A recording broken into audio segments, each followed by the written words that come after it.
आज अत्यंत धन्य झाला असं मी समजतो की आज बाबांचं दर्शन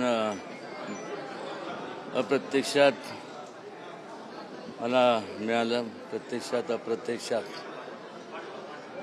आणि एकच त्या निमित्ताने विनंती करणार आहे की देशातले सर्व आणि जगातले सर्व जे लोक आहेत त्यांनी सुखात राहावं.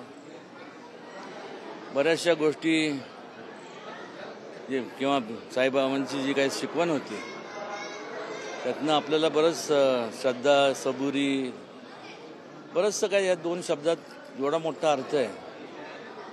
श्रद्धा आणि सबुरीने जर आपण प्रत्येकाने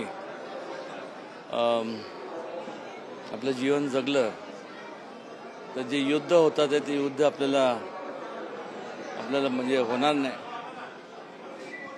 आणि मनापासून सर्व साई भक्तांना, सर्व देशातल्या सर्व तमाम जनतेला बाबांचा आशीर्वाद लाभो एवढेच प्रार्थना या ठिकाणी करतो.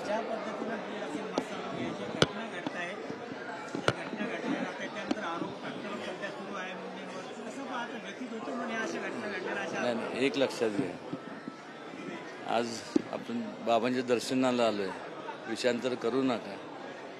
कायदा आहे, कानून आहे, त्याच्या ते आपापल्या परीने तपास चालू आहे आणि त्यात निश्चितपणे जे कोण दोषी असतील त्यांना सजा होणारच आहे.